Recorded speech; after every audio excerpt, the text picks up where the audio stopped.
Universal Disclosure Podcast proudly welcomes Debra Jordan-Kauble. And then the voice was gibberish. It was talking in some language I didn't understand, with like squeaks and whistles and all kinds of strange clicking sounds. And I immediately go pick up my dad's shotgun, he had stuffed next to the trash compactor.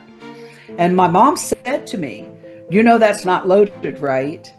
And I said, "Of course I know it's not loaded. Because I'm the reason it's not loaded. When we moved back home with the little ones, I asked Dad, please don't leave your loaded gun around."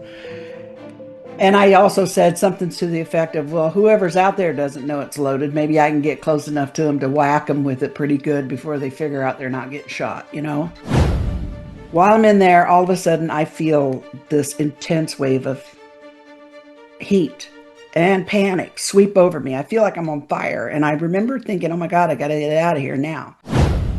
And she wasn't supposed to get out of bed yet, but was awakened because she had heard what she said sounded like a jet plane about to crash into her house. Her house was shaking and her power went out and her clocks did weird things. I didn't go out looking for any of this. It just found me, and I wasn't interested. I just wanted to have a normal life for me and my kids.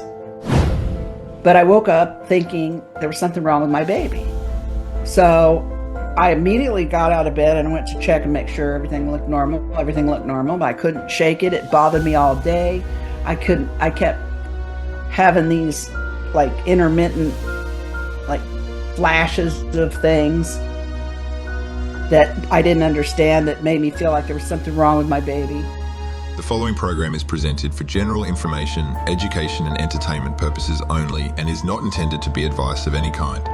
The content, views, thoughts and opinions expressed in this program are those of the individuals involved. The use of information on this program is at the user's own discretion. Reverend Stu, how are you, man? What's going on? Hey, I'm pretty good, but I had the most bizarre synchronicity last night, Mike. You want to hear about this? Yeah, what's going on? What happened last night? All right, I was at a house with some other people, and they were watching a Disney show about this whole phenomena we discussed, so UFOs and alien encounters and everything.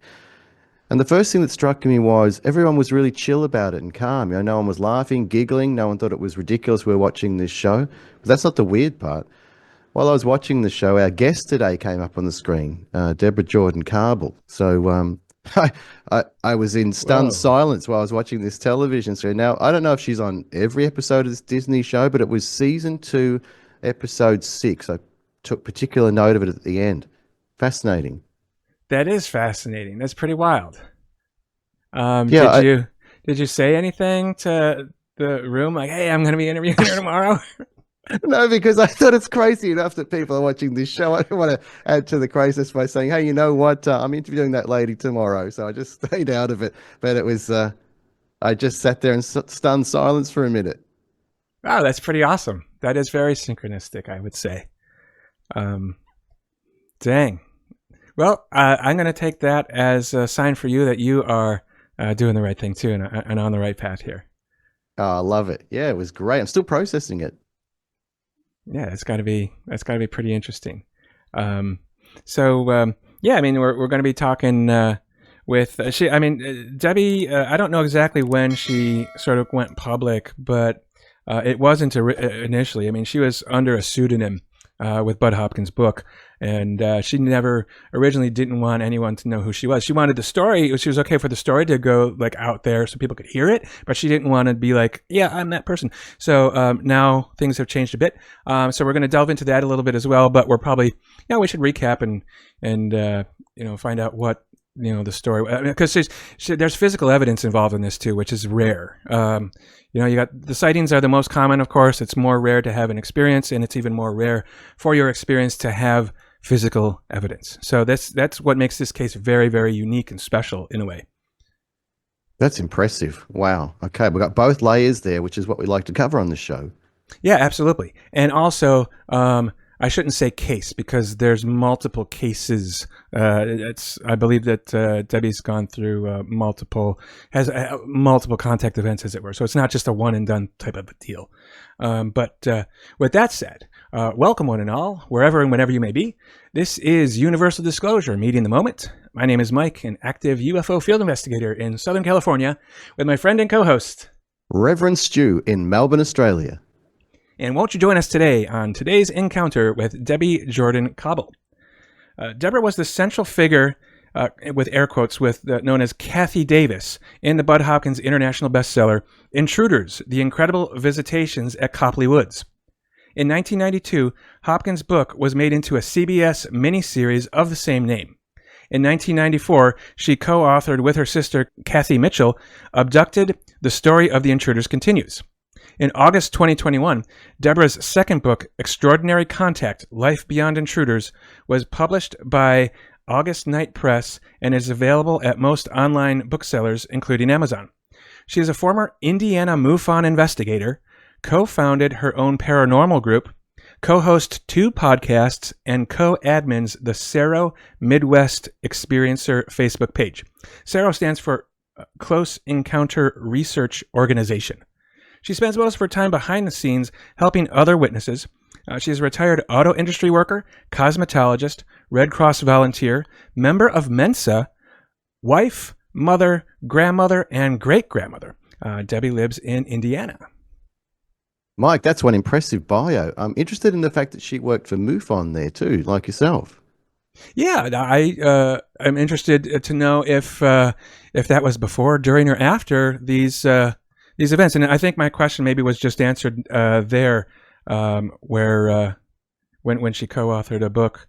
But anyway, the point being, she didn't want to originally be known, and then changed her mind. So I want to delve into that too, and find out like what was like sort of the cause or the catalyst to that, and also I have nothing but respect for Debbie and anyone else as well who's publicly talking about their experiences. So without any further ado, right? Why don't we get down to business? Yeah, I'm interested. Well, I'm interested in this one. I might do the introduction this time, Mike, if you don't mind. Yeah, please. Universal Disclosure Podcast proudly welcomes Debra Jordan-Kauble. All right, Debbie, thanks so much for your time and joining us today. We're looking forward to spending some time with you and hearing about your various encounters and experiences. I appreciate the invitation, and I'm happy to be here. Wonderful, wonderful. So I have a couple questions to sort of get us going here, and one of them is, I know when Budd Hopkins' book first came out, The Intruders, you were under a pseudonym. You didn't want to be known, which I totally understand and respect. But I also respect the fact that you came forward publicly. When was that, and what was the catalyst for you to say, you know what, I'm just going to, this is me? How did that all sort of go down? Well, my kids were older, and not a lot older, but they were older than they were. We had some experience under our belt with dealing with the public after Intruders came out, with the pseudonyms. And by the way, even the place Kitley Woods is a pseudonym. So, oh, really? Yeah, everything in it was a pseudonym. That was one of the agreements that Budd made with us. If we agreed to let him publish a book about our story and about my story and everything, it was a whole family decision, not just mine. And one of them was the pseudonyms for protection. And after a while, like I said, my kids were older. My family had more experience with dealing with public, with all this stuff coming out. And then my sister, I wrote a book called Abducted, which was actually the story of the June 30, 83 incident, along with a few other things that had happened since that point. And I felt it was important for that event to be told first person by the person who experienced it, not just by an investigator who researched it, because I'd met so many people out there like me since Intruders had been published, and I had gone to a bunch of conferences with Budd to meet folks like me. And I felt like I wanted to do this, tell my story in first person for them. And it was also kind of, therapeutic for me and my sister as well to tell our stories as we remember them. And at that point, I thought, if I don't put my name to this and own it. How can I expect anybody to give me a second listen or, believe anything I say? And I thought, and that was really at that point in my life, because I say this all the time now, I don't care whether people believe me or not. I'm out here just telling anybody who will listen, whatever, my stories, about my experiences and stuff. And if they don't believe me, I get it. That's completely reasonable, because I'd probably question it. I did question a lot of it until I figured it, I started doing my own investigations, trying to explain it away and couldn't, so I get it, and that's fine. And if people want to not believe me, that's fine. But I felt like I needed to own it, and I didn't want to hide behind the pseudonym anymore. And for better or for worse, bring it on, and it really wasn't people. I've had people in the past say negative things to me or about me, and it is what it is. At this point in my life, I don't really care. They're entitled to their opinion. So, all right, cool. Well, thank you for the courage in doing that, and I respect all of that. I think that's fantastic. So, and you were at one point you were a MUFON investigator as well. I'm curious, was that before, during, or after at least some of these things? Like, did some of this stuff that happened to you cause you to be the investigator, or were you investigating first? Like, how did that sort of interweave or play into the timeline, as it were? Well, when Budd first decided he wanted to investigate, he wanted to do an investigation, in the very beginning, he actually reached out to Indiana MUFON. I did not know they even existed up until that point. And he reached out to them for help because, this was before computers, before cell phones, and he wanted to, he would have been nice to have some boots on the ground right here to help him out, but they were not interested at the time. And then, so later on, one of the ways that I deal with things that scare me is to learn as much about it as I can, because I feel like knowledge is power. And so I started reading more about UFO investigations and other folks like me who'd had these kind of experiences. And I discovered that there was quite a few right around where I lived, and all over the country. And so eventually I reached out to Indiana MUFON and got to know Jerry Sievers. He was the state section director at the time. He came up to the house a few times. He had a look at the mark in the yard. This was after June 30, 83. I didn't become an investigator for MUFON until several years later, in the 90s. So, and the mark in the yard lasted like 3 or 4 years. So Jerry had come up to see it. He'd come up to see the house. He came to see where the mark was. And we met him. My family thought he was great. I think Budd eventually met him. Maybe one time when Budd came up, Jerry was there. I can't remember. It's been so long. But and then eventually I asked if I could take the investigator test for Indiana. And at the time, I think it was like a 50-page written test or something like that. So I took the test, and it was a lot of different questions about all kind of different stuff. And I scored really well. As a matter of fact, I think I aced it. And Nice. So this was in the late 90s that I was actually taking cases and investigating cases. And probably, well, I'm going to say probably all of them, except for maybe 1 or 2, I could figure out what was going on. And it didn't have anything to do with UFO stuff. And so that's why I always approach things. I guess you could call me a skeptic, because I always felt like there had to be, there didn't have to be, but there was likely a prosaic explanation for these things. And usually I could figure it out. But there are a few that I never did that were left, unresolved. And actually, those are my favorite ones. Now, those are my favorite ones. But after a while, I got kind of bored and disillusioned with some parts of it. And I got more interested in paranormal because I started seeing a pattern. in the investigations that I did when people had reported UFO sightings, a lot of times they reported, paranormal things that were going on around them, or what we would consider that. So eventually in the early 2000s, I just moved away from the MUFON part and moved into the paranormal research part because I felt like there's a connection. Yeah. There's got to be, because I was experiencing paranormal activity myself. My whole family had. We had even experienced a little bit of it prior to June 30, 83. But at that time, Bud really didn't know what to do with that part. I mean, he already had a big enough job, trying to explain to the folks that he was going to write this book about this case with the mark in the yard, the witnesses, and all the other stuff that went with it. So he kind of didn't talk that much about the paranormal part of it. Partly, I think, to use as control for, when other people would report things, these would be things that weren't public, And also, I think partly because he didn't quite know where it fit either. So, but Wow. anyways, so that's how I got involved in all that. Just trying to learn as much as I could about something that scared the bejeebus out of me. Okay. Yeah, there's definitely a fine line between UFOs and paranormal things.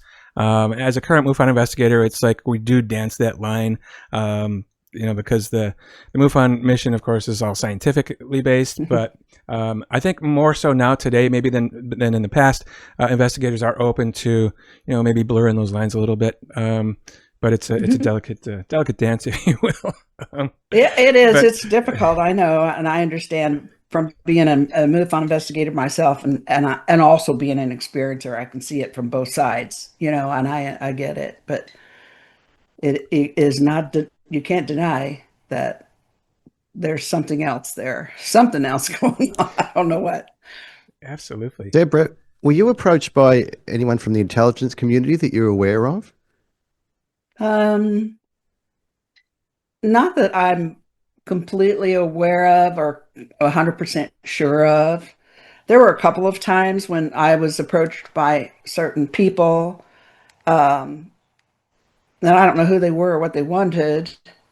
And like one time, this is when I lived on the far east side of Indy. This was after the book Intruders. I think this was probably like the late 80s, maybe early 90s.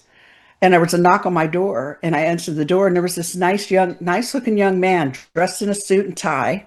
I thought he was like a church guy or something. And when I answered the door, he said his name, and I can't remember what it was, and he said that he'd got my address from Budd Hopkins.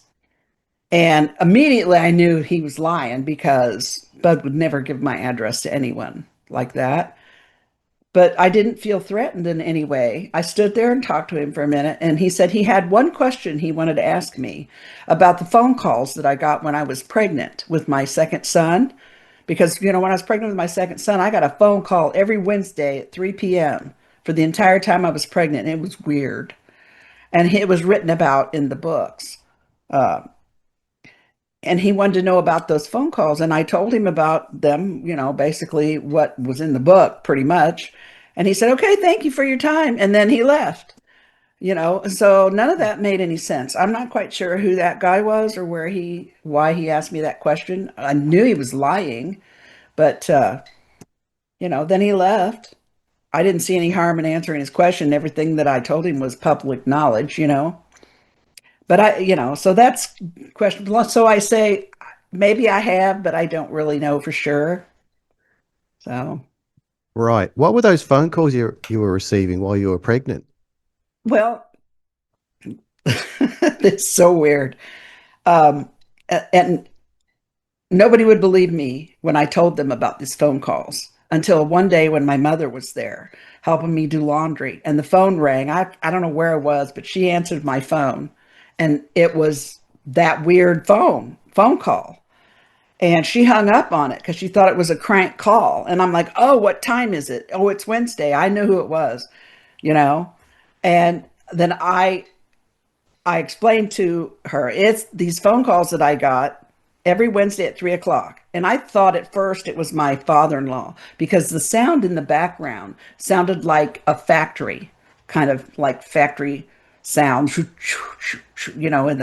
kind of far away and fuzzy and crackly. And then the voice was gibberish. It was talking in some language I didn't understand with like squeaks and whistles and all kinds of strange clicking sounds. And sometimes it sounded like it was trying to tell me something that made it angry, that it was angry, or it was or sometimes it sounded like it was happy, or sometimes it was just sounded like it was just saying things, like imparting information just in a real monotone kind of way, or that's the way it felt. It made me feel some type of way every time I listened to the phone, every time I listened to it. And when I first started getting these phone calls, I got mad and I'd cuss and say, "I know it's you, Jesse," and then I'd hang up, and then it kept calling back. And after a while, I just started listening. I just would listen to it until it hung up. And it happened every Wednesday at or every Wednesday at 3 p.m. Until the 9th month of my pregnancy. And then I had my son. And when I came back from the hospital, the first Wednesday that phone would have rang, they never came back. Have no clue what it was. Something or someone was interested in that child by the sounds of it. It sounds like it. My mother heard it. So I'm like, finally somebody heard this, besides me. So my mother heard it. My husband was always at work during the day, so he never was there to pick the phone up. But yeah, I don't know what it was. And my son was born with no problems. He was right at his due. Of course, he was a C-section. My first child was an emergency, early delivery, but my second child was perfect in every way. As a matter of fact, the pregnancy was perfect in every way. I ate great and lost 20 pounds, which was good because I was very overweight. And I had high blood pressure before I got pregnant, but while I was pregnant, my blood pressure was perfect. I mean, everything about that whole pregnancy was like perfect. So, yeah. And he's still here today. He's 45 years old.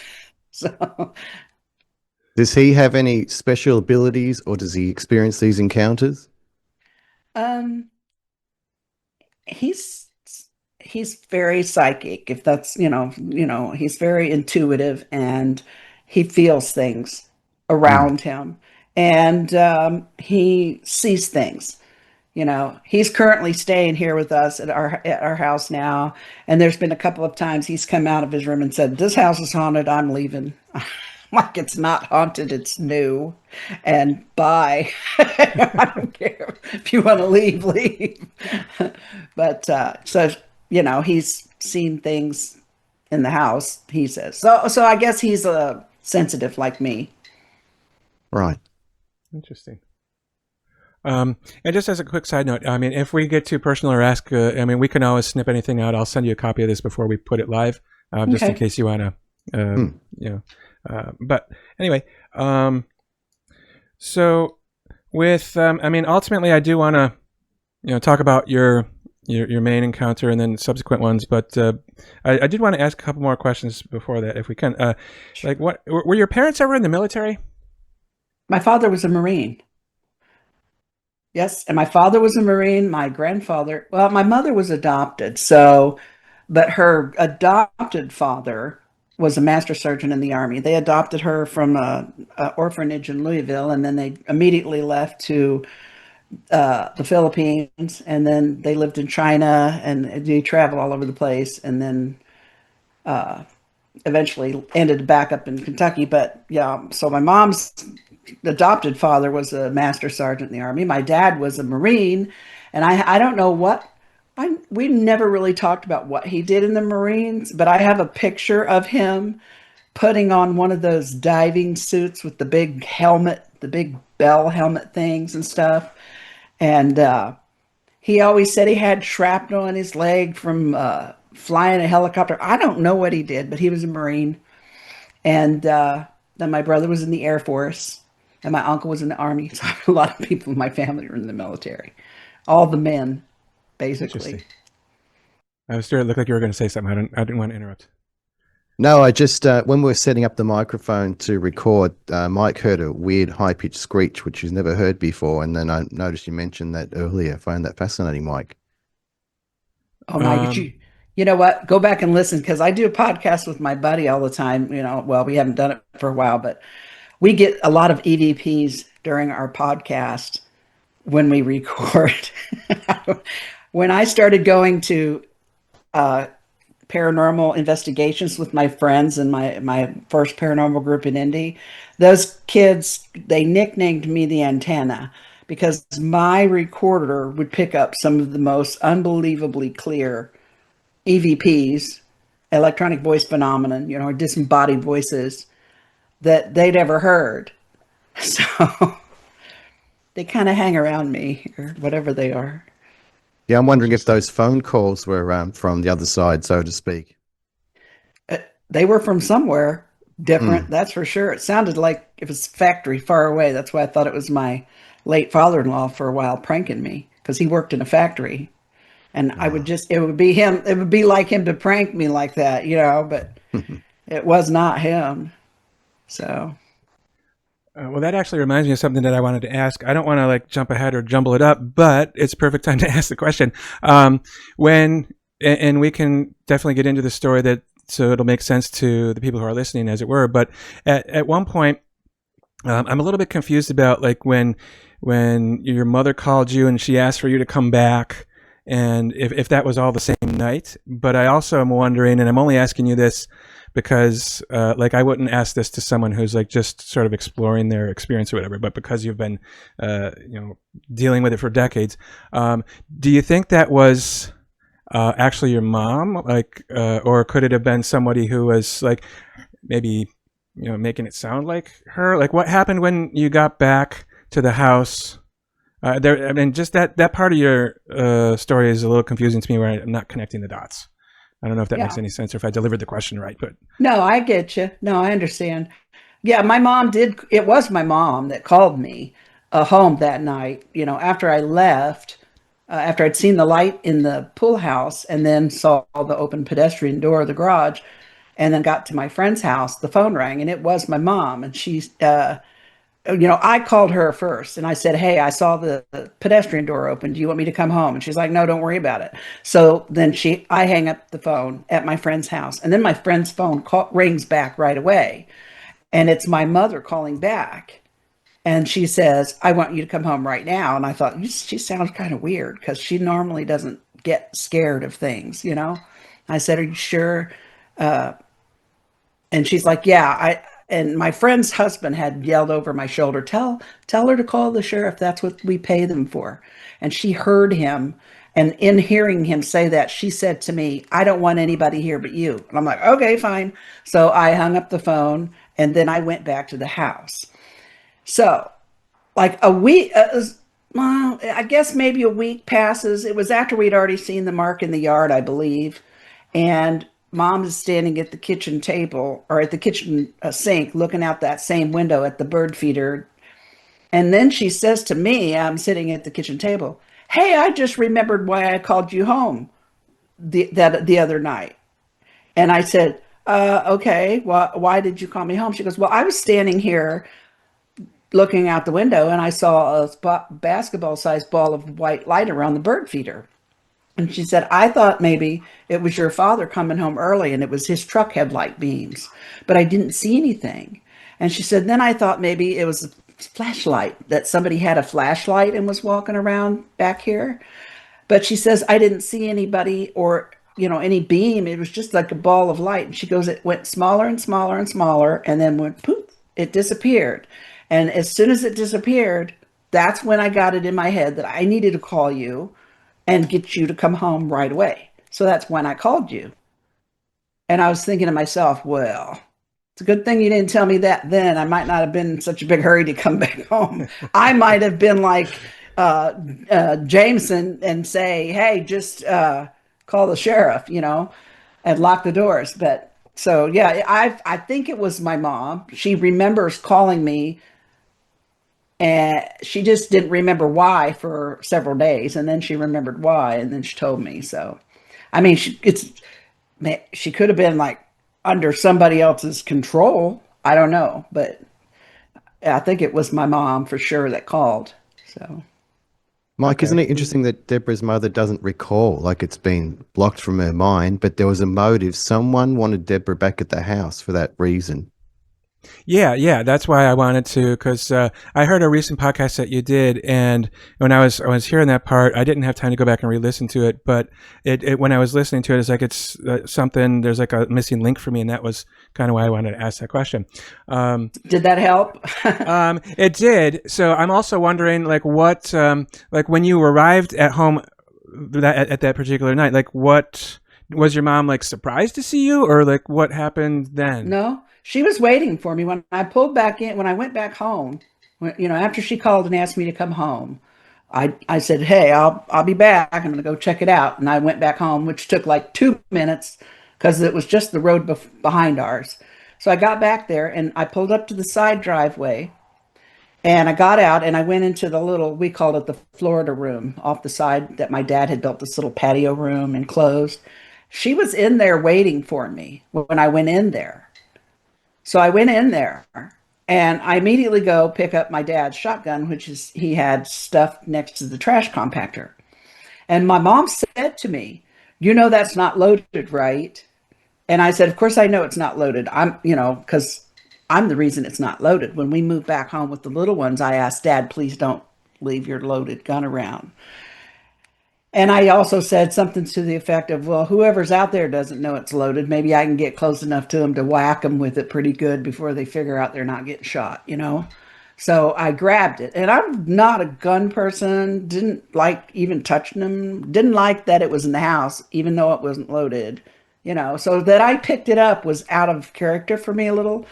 Going out there was out of character for me because I was not brave like that in any way, but for some reason I just powered in and powered right out to the backyard and started looking around.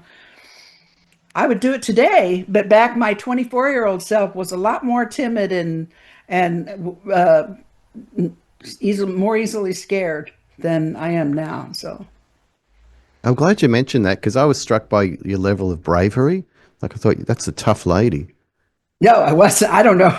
I am now, thank you. But back then, I mystified myself that I went out and did that because typically that is not something I would have done, but I did it.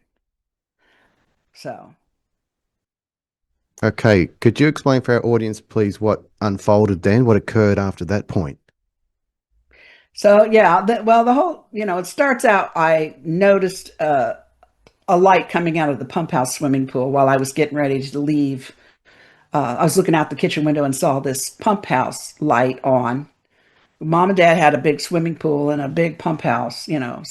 We called it the cement pond. So I noticed this strange light and I mentioned it to Mom. She didn't seem too worried about it. She's like, your dad will get it when he gets home. Fine. So I decided to, as I leave, to take a side drive back through behind the property just to have a look around the swimming pool and my dad's workshop in the very back and the back of the house. And I did note that the pedestrian door to the garage was open, but I didn't see anything else. Went on to my friend's house, called my mom and told her about the door being open. Then I hung up the phone. She calls back. And I go back over there. She meets me at the Florida room. I grab the gun. I'm out there looking around. I went back by the back behind the pool of Dad's workshop just to make sure it was secure. I'm sorry. Just to make sure it was secure. And I found my dog who had been in the garage under Daddy's ladder truck, but she would not come out. So I left her. I went back across the yard and into the pedestrian door of the house. I mean, of the garage that was attached to the house. And I'm thinking, if there's anybody out here, this is where they're going to be hiding. While I'm in there, all of a sudden, I feel this intense wave of heat and panic sweep over me. I feel like I'm on fire. And I remember thinking, oh my God, I got to get out of here now. So I went to run back through that open pedestrian door. and I'm hit in the like chest area, like between my stomach and my chest by this, like I call it like an electric fist, like a ball of white bright light. It was so intense that I couldn't see anything but white. And I'm sure I had to have my eyes closed, but I could still see it. I couldn't get away from it. I couldn't move. I could feel this vibrating and shaking just like spread across my chest and or out my arms, down my legs, around the back of my head, up my spine, and I'm shaking. And then the shaking turned into like an intense vibrating till I felt like I was just literally going to come apart by the seams, molecule by molecule. I was just going to come apart. And I thought, and the one thing I remember thinking is, oh my God, I'm dead. I don't know why. I just thought I was dead. And then I heard this voice say, it's unfortunate that you feel pain. And then, I don't know how long I was in that condition. I don't have any recollection of time or space. I don't even know what happened, because when the vibrating and the shaking stopped, I was no longer standing in the doorway. I was out about 20 feet onto the concrete patio in front of the open door. I still couldn't move, but I could move my eyes and I could see movement in front of me. It's dark outside now. My eyes and the vision is all splotchy, like when you get your picture taken with the flash cube. Yeah, or you guys might be too young to remember the old flash cubes, and they would tear you up. We're older than you think. Bam, big splotchy in my vision, right? But I could see movement out in the yard, and I thought they were little kids. And I remember thinking, why are these little kids in my mom's yard? And then I remembered my own kids were in the house, and I thought, oh my God, there's something weird going on here. And my kids, are they okay? And then I hear that voice again say, your children are fine.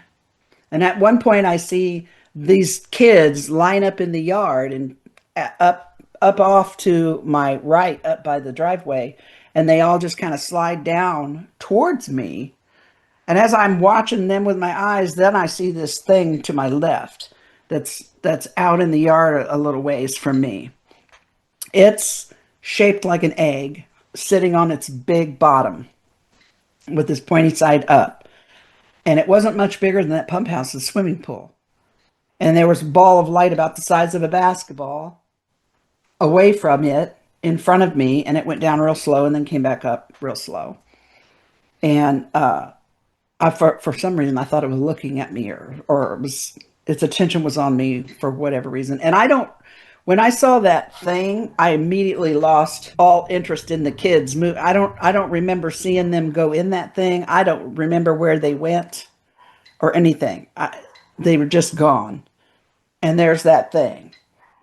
And then the next thing I remember is I hear my name, but it's a whole different voice. And that voice turned out to be the voice of my mom, who had kind of stuck her head out the upper kitchen porch door, kind of stepped outside to call my name. And when she did that, I kind of snapped out of whatever weird state I was in, and I could move. And I turned towards her voice and I started to walk towards it. And I remember her saying to me, is everything okay? And I said, yeah, everything's cool. But I'm thinking to myself, what is wrong with me? Something weird has happened and I just want to get wet. Something is wrong. So I contacted my friend whose house I had gone to earlier, and I said, hey, I don't want to cut patterns out anymore. You want to come swim? So they're like, yeah. Her and her daughter came over and started swimming. We started swimming. And as we're walking across the backyard to get to the pool, her daughter steps on something in the yard that we think she stepped on a bee or something. And so we're looking for a stinger in her foot. We didn't see anything. And she said her foot was getting numb. Then the numbness was crawling up her leg and kind of weird stuff like that. So we're in the pool for 10 minutes maybe, and all of us start getting really nauseous, and I'm getting a headache, and my vision is getting crazy. Like I'm seeing halos around all the lights. Like when you're a kid and you go swimming and your eyes are open in the chlorine. Have you ever noticed that? I used to do that when I was a kid, except I hadn't gotten my head wet. So we decided to call it a night. They went home. I went to bed. And when I woke up in the morning, my eyes were swelled shut and I was in so much pain that my mom took me to the emergency room. So, and then, that's the night in question that Budd came out to. It left a mark in the yard that snow melted off of the first year and stayed for several years visible after that. And Budd, when he came out to do his investigation and start his investigation, he found two independent witnesses, one neighbor next door and one across the street, who'd seen something that night. The lady directly next door said she saw a flash and her television screen turned red, and she got paranoid and felt like somebody was coming to get her. And then the lady across the street she was a night shift nurse at the hospital where Mom took me, as a matter of fact. And she wasn't supposed to get out of bed yet, but was awakened because she had heard what she said sounded like a jet plane about to crash into her house. Her house was shaking and her power went out and her clocks did weird things. And so there we had those two independent witnesses. We didn't even know about them till Budd came. And I don't know, everybody wants to know how I found Budd and how Budd got involved. When I first saw the mark in the yard, a whole bunch of memories started coming back to me. And one of the memories that came back was the book I had picked up a few months before called Missing Time. And I had not been able to finish reading this book because it kept creeping me out. But I did know that in the back of the book, there was a place where you could write to the author if you thought you'd had an experience like this. And at that point, I was so desperate to find answers to what had happened to me, and hoping that he would be able to figure out the rational explanation for it, that I wrote to him. And I sent him pictures of the yard and everything, and he wrote back, and that's how the investigation started. Deborah, can I check something on the timeline here, please? Mm-hmm. When were the phone calls, and when was the experience you just experienced, and when were you reading the book? I've got them a bit out of order, I think. Okay, the phone calls were when I was pregnant with my youngest son, and that was in 1980. Okay. The event that is part of the book happened in 1983. Right. When did you start reading that book? Was it prior to the 83 event? Yes, it was. It's been so long. I'm gonna say within 6 months of the June 30, 1983 event is when I had picked that book up at the library. I used to go to the library all the time because it was free, and I used to get books for my kids. And in the apartment that I lived at before I moved back home, the library was right across the street. So I was at the library all the time. And I had seen this book, Missing Time. It caught my eye because it was orange and had these big black letters on it. And I thought, oh, that might be interesting, might be creepy. But I thought, I'll try to read it. And it just creeped me out. It caused me too much anxiety when I would try to read it. So I had to quit reading it. And I couldn't even really put my finger on why. I just knew it would creep me out. Now, I'll tell you, Mike, why I was interested in that.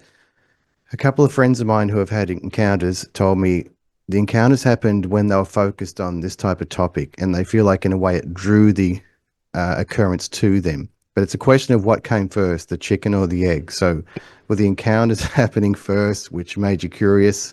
What's the order of events, would you say? Well, I had a couple of strange encounters when I was a teenager. I had one strange thing happen to me when I was like 6 or 7. And then I had, I guess I was technically a teenager, when I was a young married woman in 1978. I had a strange encounter in my bedroom. My husband was with me at the time, but I couldn't get him to wake up. And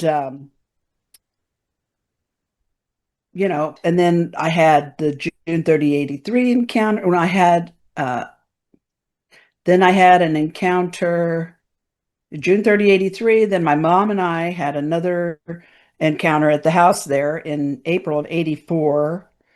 And then I think the last big one, it really slowed down after that for a while. And then the last, I think, major thing that happened was with me, my late husband, and our house guest and her daughter. And I think that was like in 1993. And then that was the last physical, thing. Almost everything that I've experienced has been with other people. It hasn't just been with me. Because to be honest with you, if it were always just me, I would just assume I was nuts because I always worried about that anyways. I remember talking to the psychiatrist in New York that Budd had me see to evaluate me. And I told them then, it's okay if you tell me I'm crazy because they make pills for that. And I would be more than happy to take them if it means this is going to stop, Because back then I just wanted it to go away and stop. I didn't go out looking for any of this. It just found me and I wasn't interested. I just wanted to have a normal life for me and my kids, So, but that's not what was in the cards. It took a minute for me to get my sea legs, but I'm all right now. This type of phenomena can follow genetic lines, so there can be generational encounters. Is it possible that your parents had some kind of encounters too? Well, I'm pretty sure my mom did and I didn't even know about this. When Budd first came to the house to start his investigation, his first visit to Indiana, and we're all sitting around the table and he asks, so does anybody else have any weird, stuff? And my mom pipes up. And like I told you before, my mom was adopted, so I don't really know a lot about her past, birth family and stuff. But she said she had a memory of when she was little being chased through the woods by a little boy with big brown eyes. Uh-huh. And when I was a kid, when I was 6 or 7, I had an encounter with a little boy that had big brown eyes as well. I had no idea that my mom had the same thing until she said something to Budd.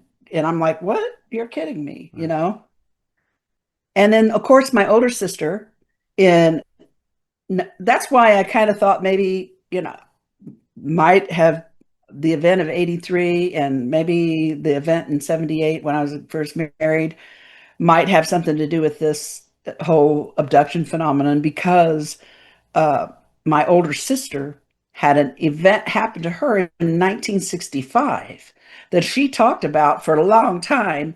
And I was little. She was almost 12. She was 11 years older than me.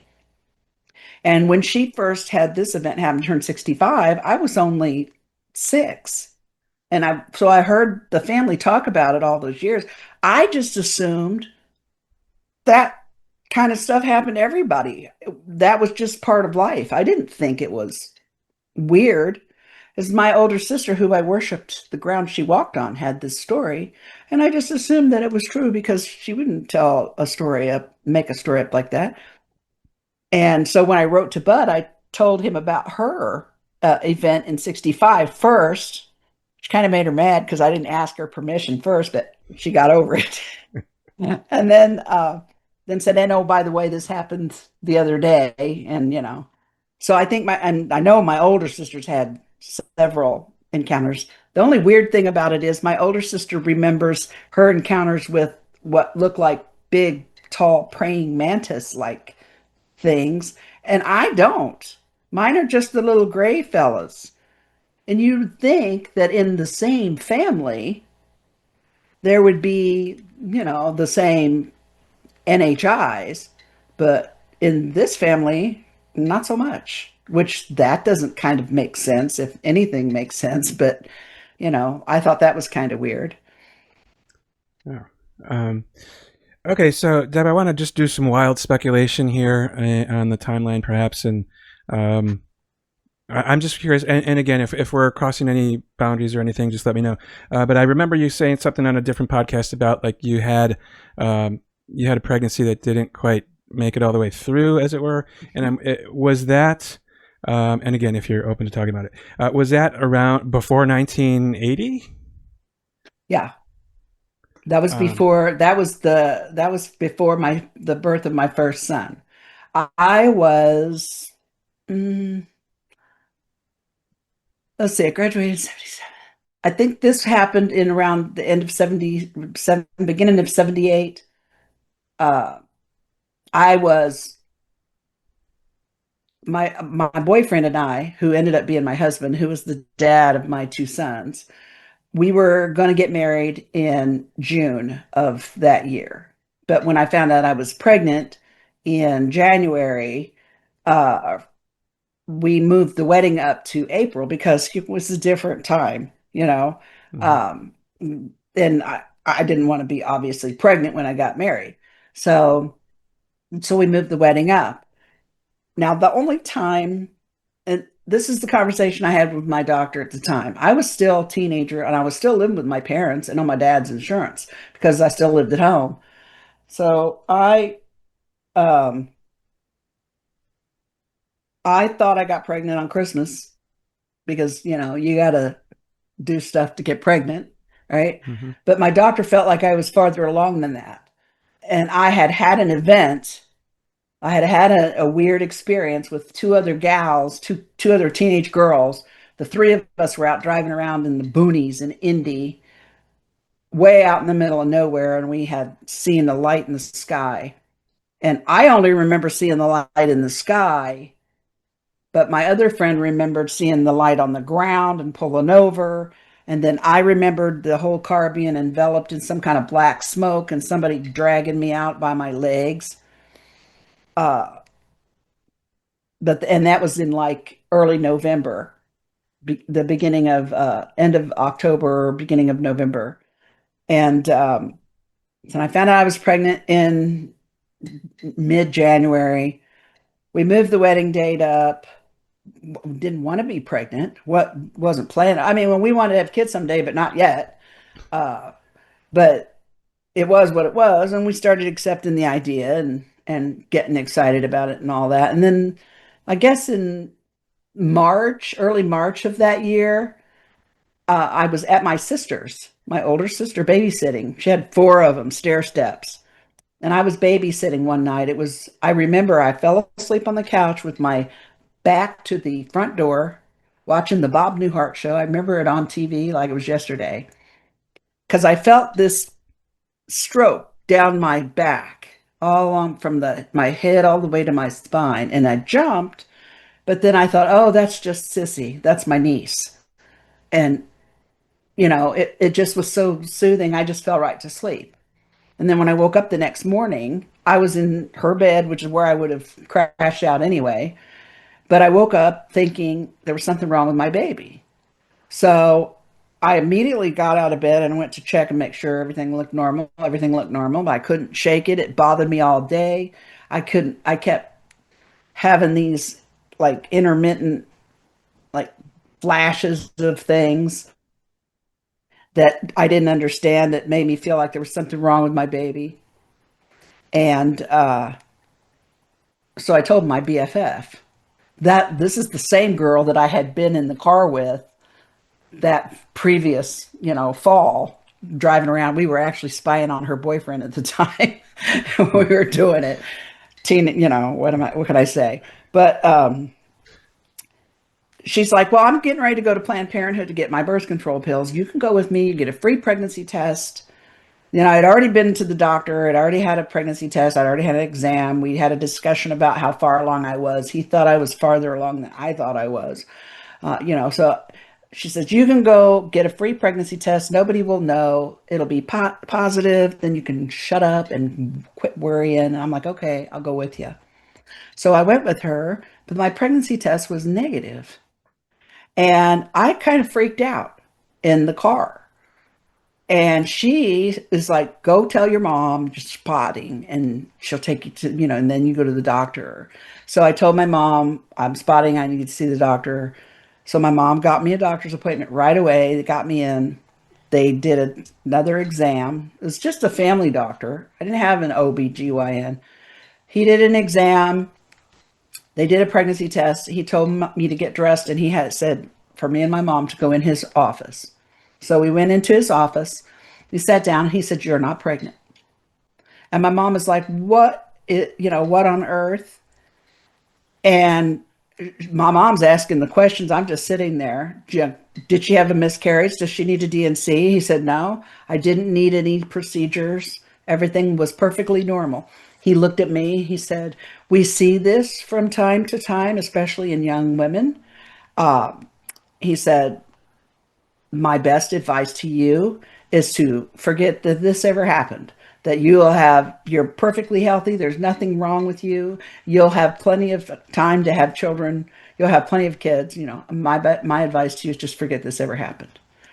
Well, I'm just sitting there and I don't know what to say. I'm a kid, and I just turned 18, and I'm thinking to myself, I'm never going to forget this. What, are you crazy? My mom never said anything to me. And when we left that office that day, it was never spoken about again. We never talked about it in my family.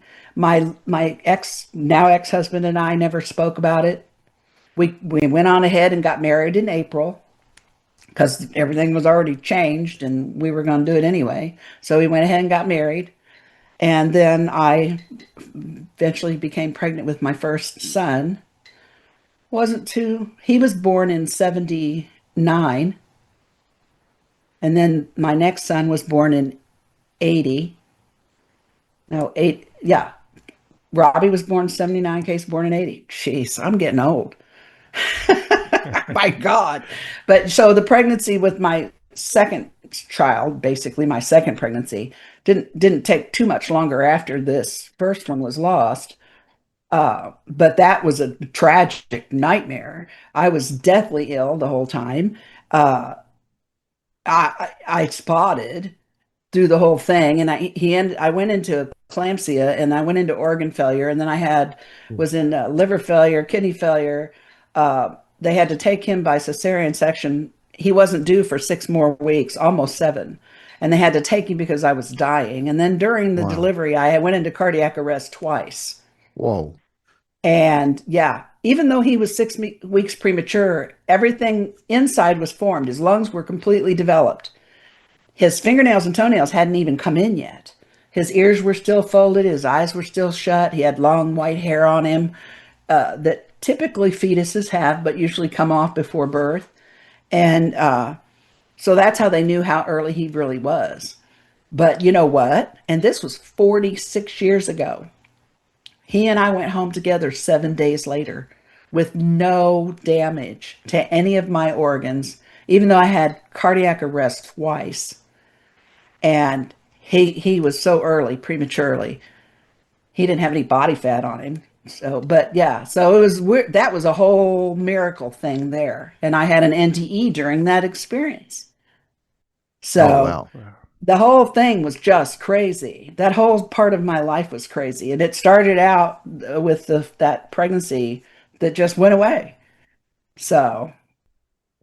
Would you mind describing the NDE? That's fascinating. Oh, I just talked about that to somebody else earlier today, as a matter of fact. Yeah.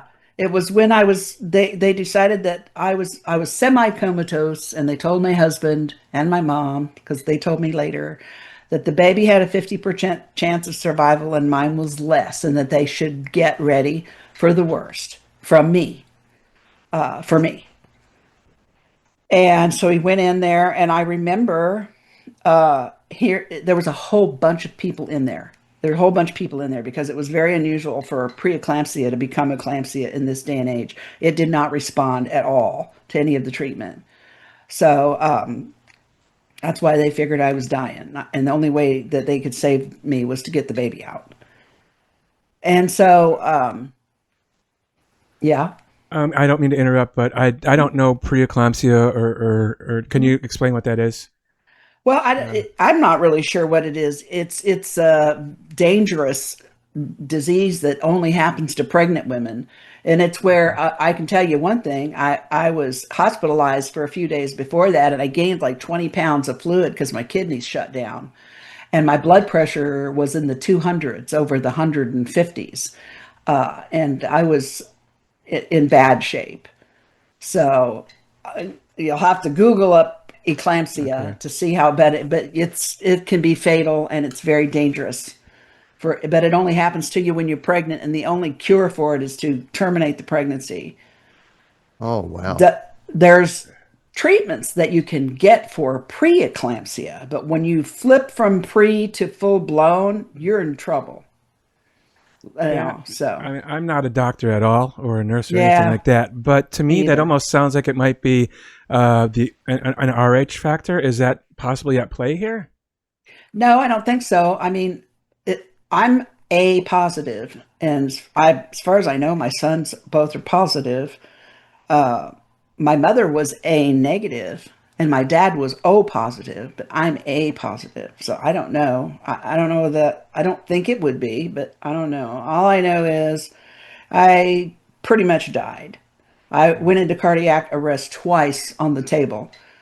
I and another phenomenon happened at the same time, which you've heard of, where they don't give you enough anesthetic and you can feel it, but you can't Oh, move. geez.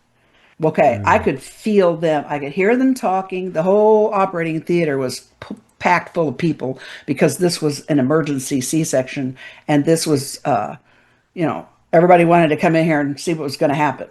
So there was a ton of people in there, and they had given me the medication to paralyze me, but then they didn't really completely knock my consciousness out. I could feel them cut me open. And I was trying to let them know that I could feel them. It was like a burn, a pinch and a sting, a pinch and a sting. It wasn't like a slice, but it was like pinch and pull, and it burnt like fire. And I was trying to let somebody know I could feel this, but I couldn't move. And I couldn't talk, and I couldn't open my mouth or any of that. So then they at one point somebody said something about sailboats at Geist Reservoir. There was some chatter going on, right? All of a sudden, I hear this commotion. Everybody's yelling and loud. Things are banging around. I felt a strap go down around my legs. And then all of a sudden, the sound started to go away. They started to become quieter and quieter, like they were moving into another room, or I was moving into another room. And it got quieter and quieter until all of a sudden it was like, boom. And it felt like I unplugged from my body. And it was silent. And all I could see was black. And I couldn't even see my hands. And I started to feel around me, and it felt like I was in this box with these black walls all around me. And all I could feel. And I started pounding on this box, and I'm screaming. I think I'm screaming. I don't know. I'm saying, I'm not dead. Let me out of here. Let me out of here. I'm not dead. And then I hear a voice. And this voice of the woman, who, in retrospect, I think it was a nurse, honestly, she says to me, "You can't leave. You just had a baby, and he needs his mother." And as soon as she said that, instantly I'm like, oh, I had a baby. Oh my God. I realized I had forgotten this whole life and everybody in it that I was trying to get away from. All I wanted to do was get out. I forgot all about this life that I was trying to leave. And I forgot that I had a baby, which was crazy because that's the only thing I ever wanted in life, was to be a mother, right? And as soon as I realized that, oh my God, my baby, I plugged back in. And as soon as I plugged back in, the silence went away, and I could hear them all yelling and carrying on, and it was getting louder and louder. And then I thought, oh my God, I can't breathe. I can't breathe. And at that same time, it felt like somebody like poured oxygen into my lungs, and it felt so good that I was just gulping it in. Well, I think that's when I got intubated. And I found out later that I had gone into cardiac arrest twice. And when they had tried to take me off the table, it started again. They had to throw me back on the table and work on me some more. But nevertheless, as soon as I remembered that I had a baby, I locked back. I came back and I locked back in. And then I spent 2 days in the ICU, and I made them show me my baby.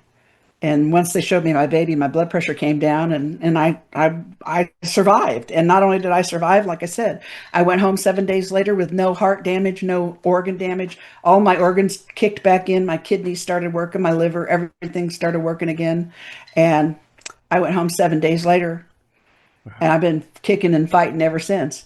And my son was 46 years old now.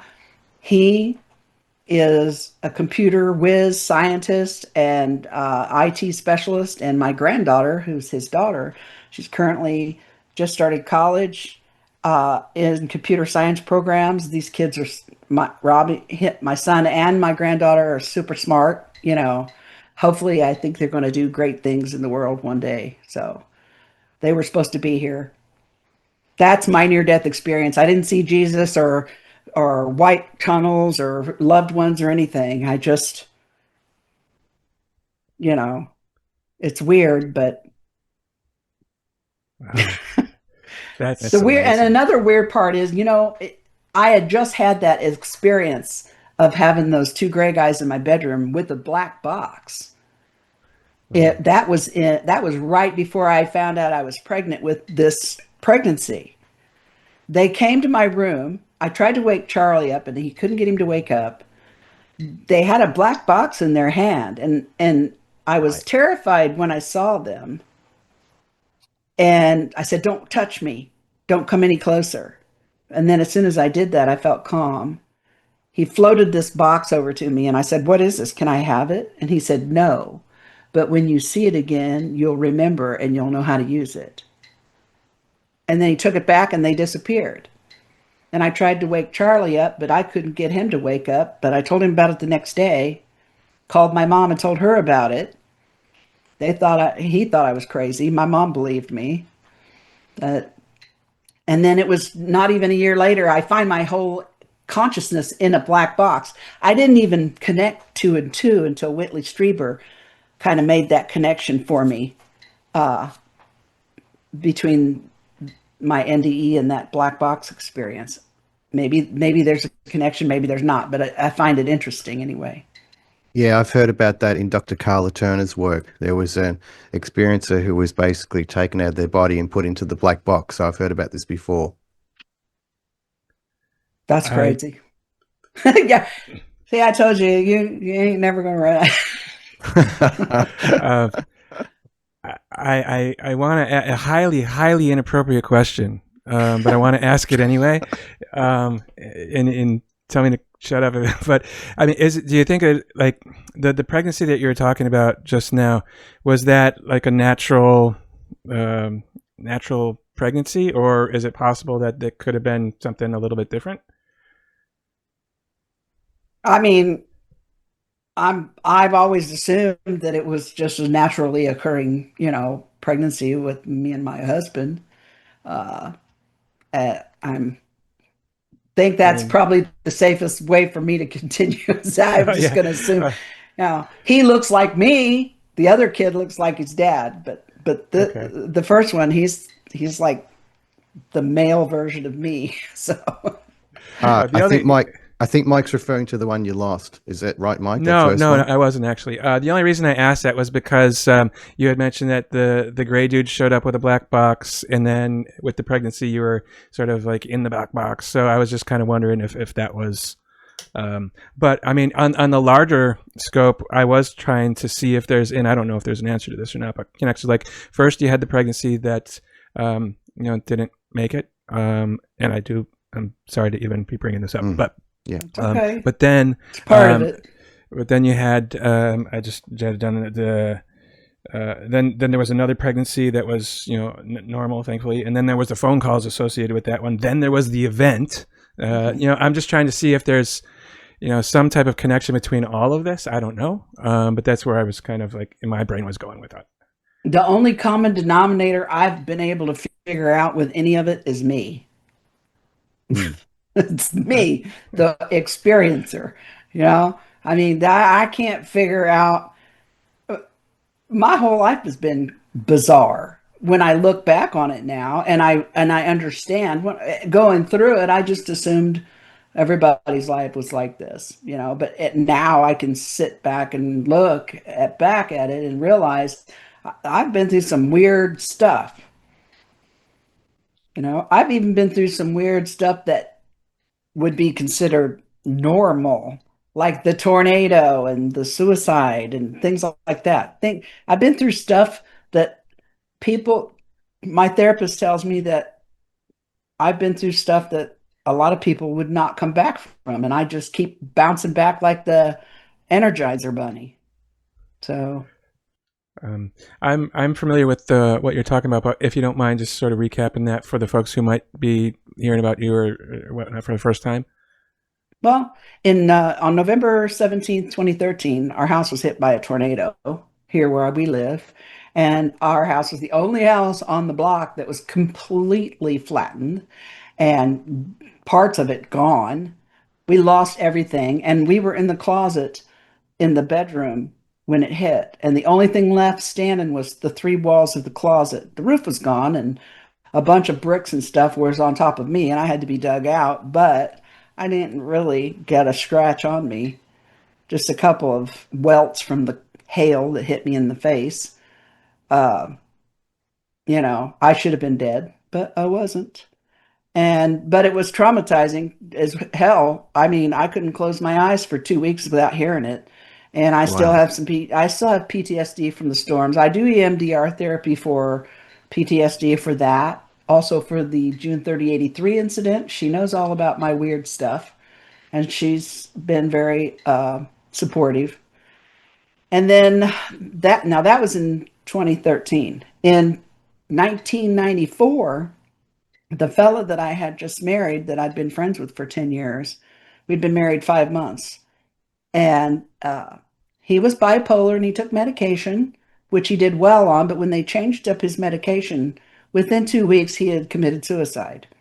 Oh, He shot gee. himself. He shot himself in our backyard in front of me and half of the sheriff's deputies in Howard County. He was going to take me with him, and I didn't even realize it.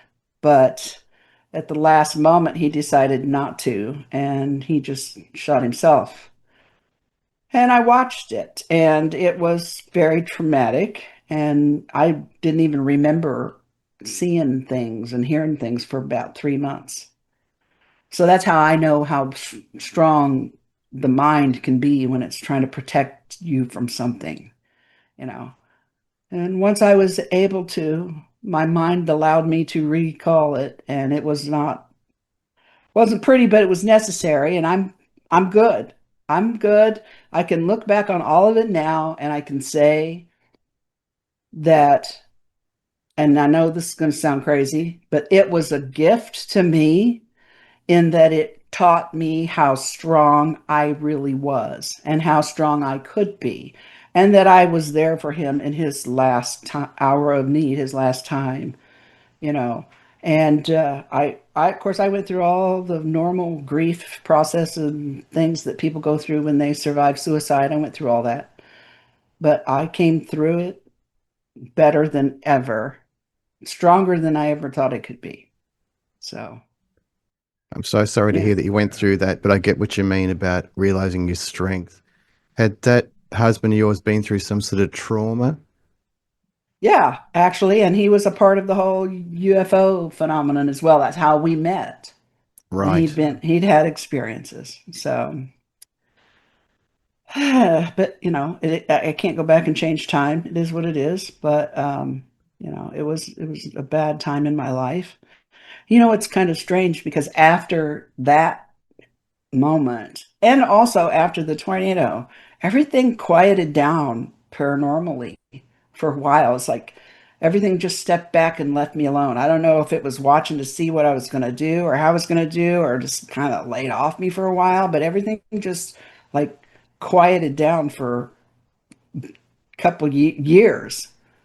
So, That's interesting. There's a vortex layer with tornadoes, and that's why there's a motif in The Wizard of Oz where she's transported to. I'm being serious. There really is. So certain things hmm happen. It creates a vortex, and I wonder if something happened there, or it was like a kind of a Zen moment for you, where everything was just being removed from your life, a clearing out? I don't know. It was definitely weird. I'd say almost a near death experience, because right before it stopped, and the sound was at its apex, and everything was shaking, and the house was blowing apart, and I couldn't even scream, because when I opened my mouth to scream, it felt like somebody was actually sucking the air out of my lungs, Oh, wow. and my ears were popping. And I thought in my head, oh, this is how I'm going to die. Okay. And I was okay with that. I suddenly felt very calm. And I'm like, okay, let's go. But I I've didn't. experienced that because I used to work as a forest firefighter. In one of the really major fires, I thought, okay, this is how it ends. I know exactly what you're talking about. Mm-hmm. But I didn't. Yeah. But anyway, my therapist says, girl, you've been through some stuff. And, I just, she goes, she thinks I'm amazing. I said, do you think maybe it's because I had to go through all the other traumatic, paranormal UAP, NHI stuff previously, and I had to figure out a way to survive that on my own, because who are you going to tell, you know? And she's like, I wonder sometimes, because she goes, I've never seen anybody like you. I always say, gee, do you think I'm crazy? I worry about being crazy. And she's like, no, I don't think so. I agree. I think you're an amazing, beautiful soul. Oh, thank you. I I, appreciate that. There's a whole bunch of other stories about me I could tell you about, like almost angelic, being touched by angels. I mean, Oh, maybe we'll have wow. to have a conversation offline. I can tell you some things. And I've even been used to help people, save people. So wow. it's way bigger than aliens and ghosts and stuff. This world we live in, and us, we're way more. Yeah. I completely agree with that. Um, I think I'm going to take you up on that in a little bit. We'll maybe have a unrecorded sidebar, as it were. But Sure. I think I know the answer to this next question, but I got to ask you anyway. Knowing what you know now, and I'm talking just about like I say a phenomenon, but specific to like the ETs and the UFOs and stuff like that. If you had to go back and sort of go through that again, would you change anything? Would you not want to, would you not go back like when your mom called you? Would you have waited or not gone back, or, you know? Um, if you would have asked me this when I was 30, I probably would have said, yeah, I would have changed some things. And yeah, I really didn't want to go through this. But now I don't think I would change a thing, because everything that I have experienced, everything I've seen, everything I've been put through has created what I am now, and where I am and where I'm headed. And I couldn't have gotten here any other way. So I wouldn't Mm. change anything. I say this all the time. I see myself as a little pebble in a slingshot. And the universe has put me in this little pocket, and whoever it pulls me down, it pulls me down, it pulls me down. But you know what? The farther down it pulls me, when it finally lets go, the farther up I'm able to go. So all these traumatic things that I've experienced, whether they are paranormal or not, all have a useful purpose in the bigger picture. And I understand that. So I would not change anything now.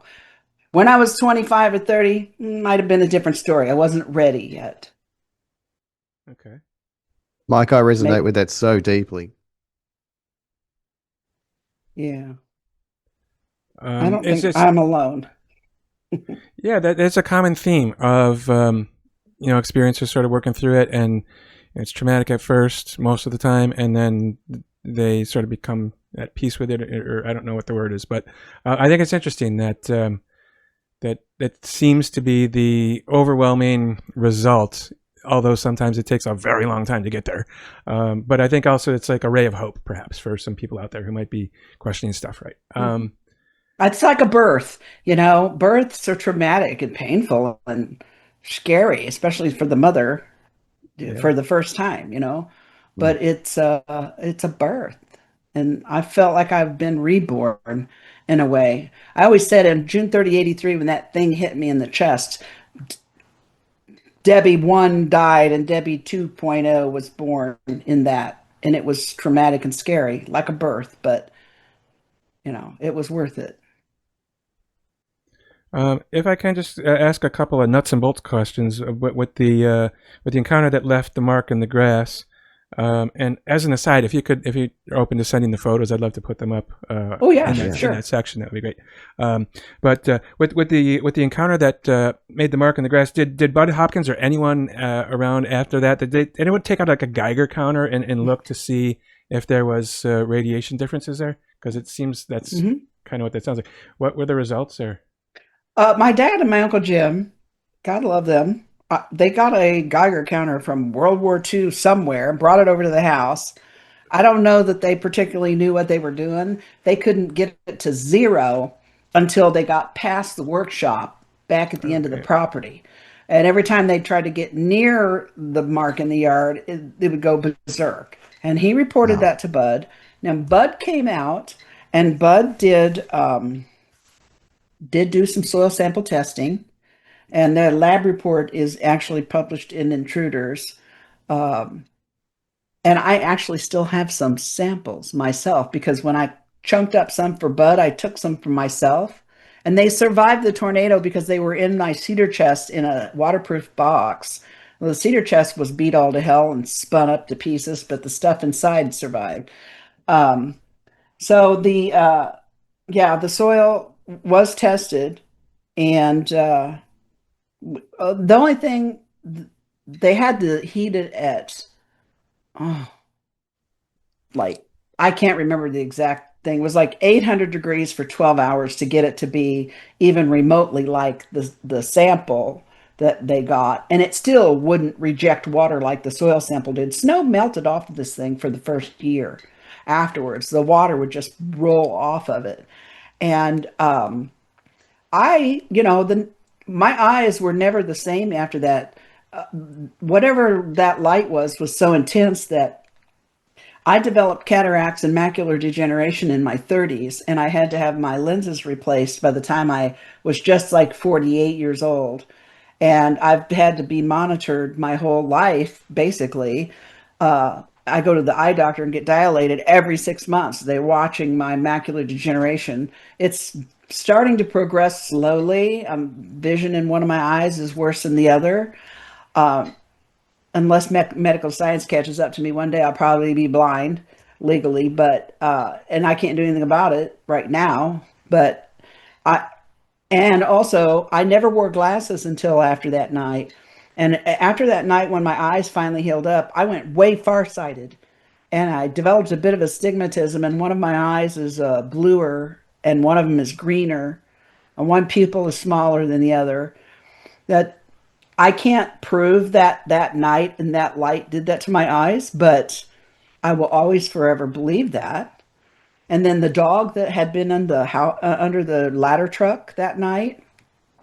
So this was June 30th when this happened. By fall, I believe in September sometime, she had to be put down. We thought that first she had mange because her hair was falling out. And then she started developing these big black sores all up and down her spine. And then we noticed her eyes had whited over. She was clearly blind, bumping into things. Her teeth were falling out in her food bowl. She was losing weight, uh, sleeping all the time. And so my parents took her to the vet and they just put her to sleep. I don't have any idea what was actually wrong with her, but I know she deteriorated really bad from June to the fall. And she was not that old. She was, I think, maybe 5 or 6 years old. She was like a beagle mix, smaller dog. So, Gosh. and I Maybe always does blamed that night. does that sound like exposure to radiation? Those kind of symptoms? It sounds like it to me, but I don't know. You know, I had other symptoms as well. For that first year after that, my glands in my neck and under my arms and stuff would just randomly swell up and hurt for no reason and then go away. I'd get little rashes on my cheeks or on my belly.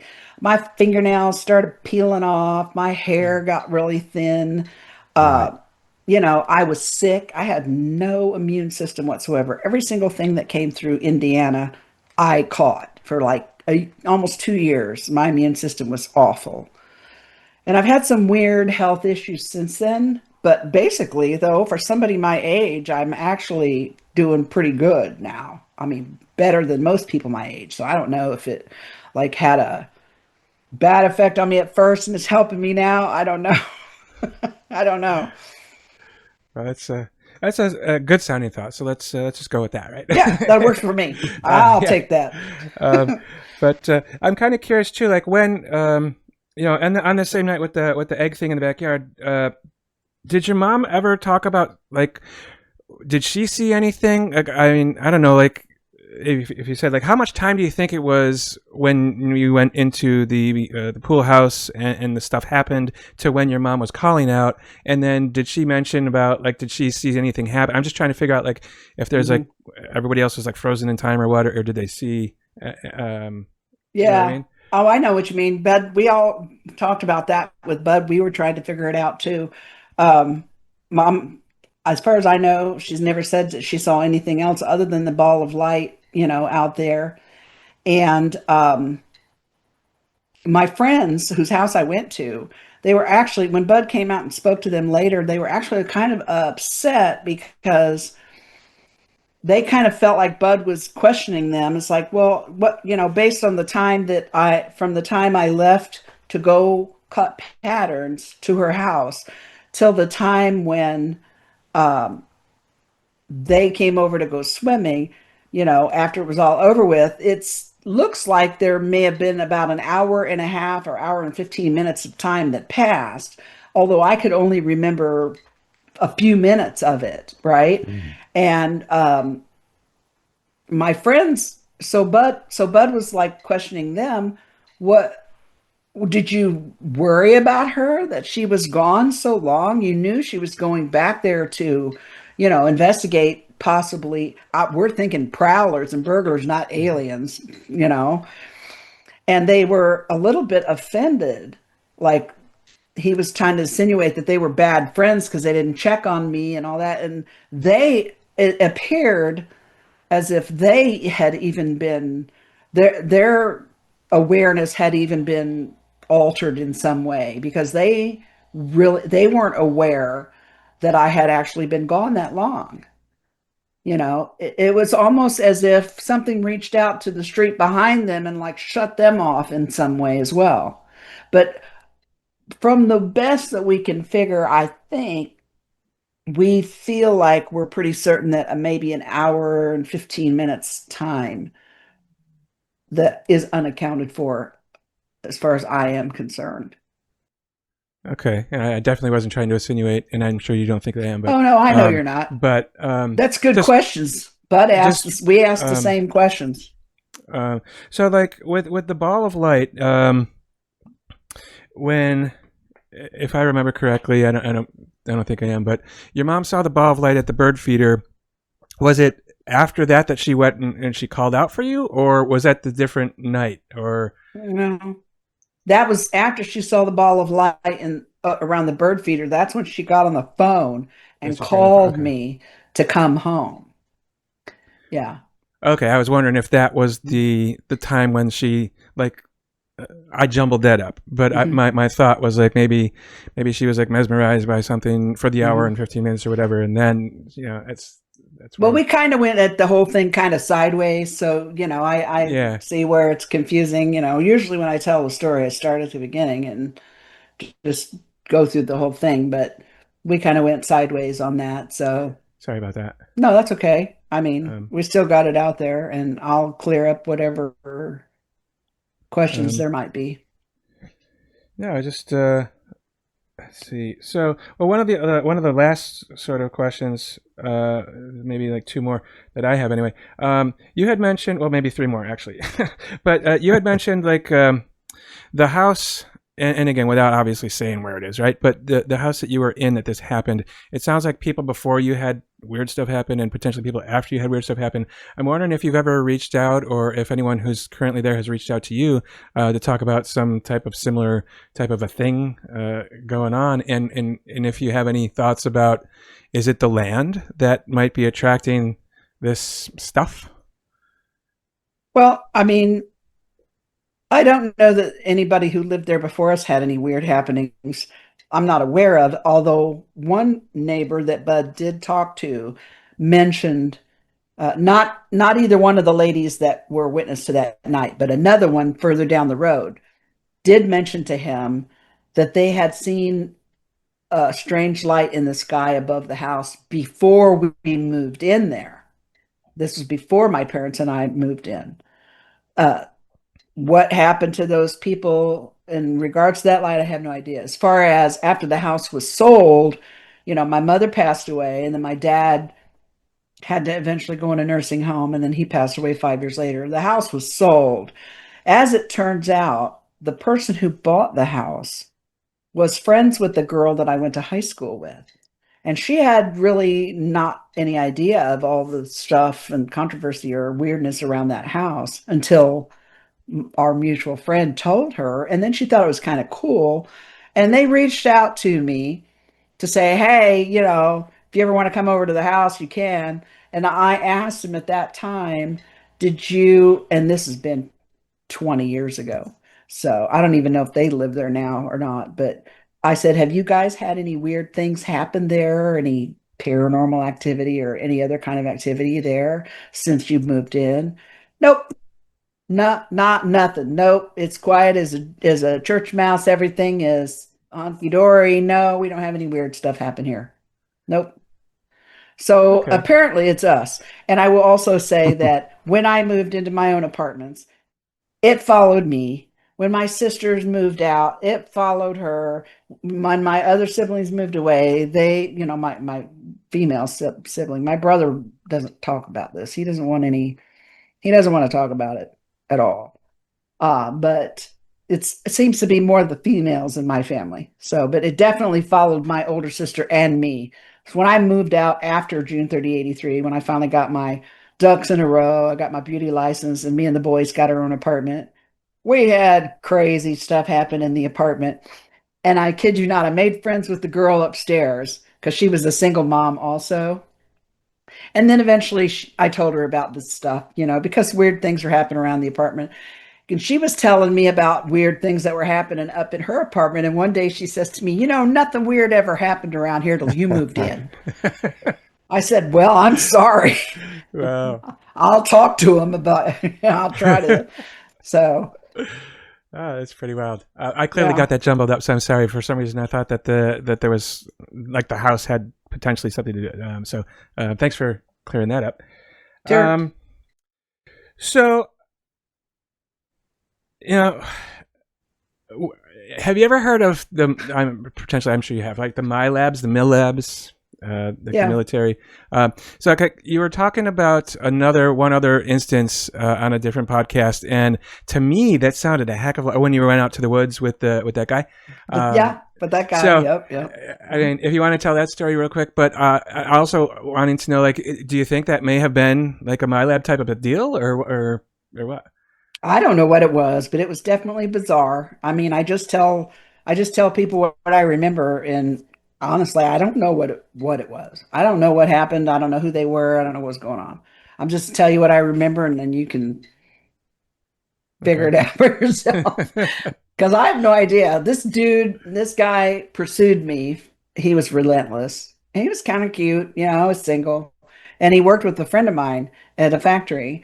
And she kind of introduced us, and he liked me a lot. And he really was relentless in pursuing me, right? Anyway, I finally agreed to go out with him. And I went out with him. And then we were adults, and he had a house down in southern part of the state, and like a cabin. He's like, you want to come with me to the cabin for the weekend? And I'm like, okay, yeah, sure. So he picks me up, and we go down to his cabin, And when we pull up there, it's kind of weird because it's dark and everything. And we pull in, and it's been so long ago, I can't remember. All I remember is when we got out of the car, he had a look on his face like he was, oh no, something, is not right. I could see him from over the top of the car. And the next thing I remember, I'm in a vehicle. I can't see anything. And I feel like and then I feel like I'm going down. Like, how it feels when you're in an elevator and you're going Mm-hmm. down really fast. And I feel like I'm going down really fast and I can't see. And then the doors open up, and I think I remember at one point feeling like a prick in my neck, like a sting, like a bug's, like a mosquito bite or a sting or something. And anyway, I remember when I could see again, I'm looking down this long hall, and it's like white tile, handrails, glass with XE metal in it.